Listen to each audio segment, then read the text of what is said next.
तेच त्या लोकांना जबरदस्ती घेऊन गेले जयंतीच्या निमित्ताने आणि बोलायला लावलं वगैरे तसं नाही आहे, तसं खोटं आहे.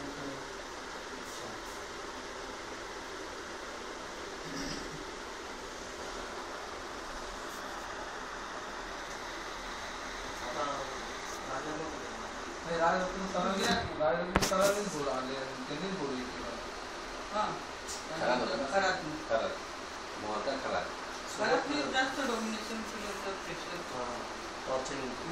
बोला बोला हे बोला हे मी त्याच्या विरोधात बोलत होते की नाही ते नाही मी बोलायचं. माझ्या हाताने लिहून घ्यायची, मी माझ्या हाताने बरोबर लिहिलं, हे नाही ते नाही घ्यायचं, हे बरोबर जसं बोलायचं तेच लिहायला सांगितलं. त्या दोघांनी सांगितलं ते बोलतात तेच घ्यायचं, ते बोलतात तेच बोलायचं. म्हणजे तुला ठार करू, त्यांना ठार करू, नक्की ब्लॅकमेल केलं असं. कोणाला म्हणजे ठार करू? मला आणि जे आहेत आपलं वगैरे वगैरे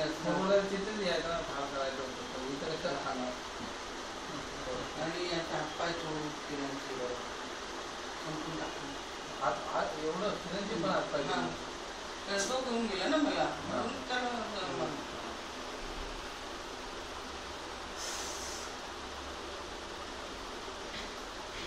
आता त्या लोकांबरोबर कधी गेलीच तर तुला संपून टाक.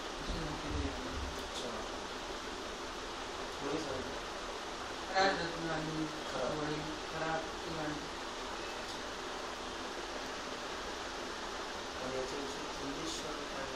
नाही, तो नसतो कशात, तो कशातच नसतो, तो आपला जर चालेल असतो त्याचं काय समजलं. कुठे जा, काही करा, कोणी काही करा, कोणाशी काय केलं गेलं नाही. त्याची फॅमिली तो म्हणून मोठा मुलगा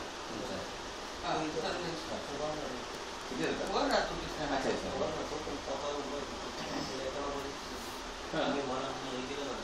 आता बघितलं ते ना, आता लय मला पोचणार म्हणलं आला मग सगळ्यांना बोलतो आता निरोप पोचणार. म्हणजे राजन प्रसाद त्यांच्याकडेच राहतात. तो नाही, तो आता तिकडे वेगळा राहतो,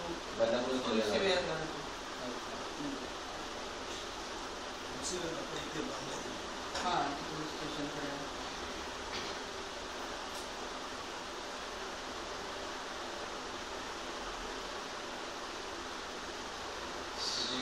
राजरत्न साहेबांना सगळं माहिती आहे काय चालू आहे, माहिती आहे, पण त्याची काय आर्थिक परिस्थिती फसले गेले डाऊन असल्यामुळे. डाऊन नाही हो, चांगली आहे, चांगली आंबेडकर कॉलेजमध्ये नोकरी आहे, ती सोडून तो या माणसाच्या मागे लागला. आणि तो काय 25,000 देतो, आणि तुला तिथे पगार पण 25-30,000 आहे. कष्टाची भाकरी का ना, स्वाभिमानाने राहणार. बाबांनी काही शिकवलं, कोणाची गुलामगिरी का म्हणून हे शिकवलं. गुलामगिरीतून मुक्त केलं आपला. आवाज नाही दिलास मला. हे ते लोक नाही आपली आला नाही मग नाही आलं 6 वाजता नाही आलं. आई वेगळी काय तोच आला वाटतं. नाही, हे आपले लोक आहे. जयंती आहे ना, भेटायला जयंतीच्या निमित्त हार्दिक तो काय म्हणाला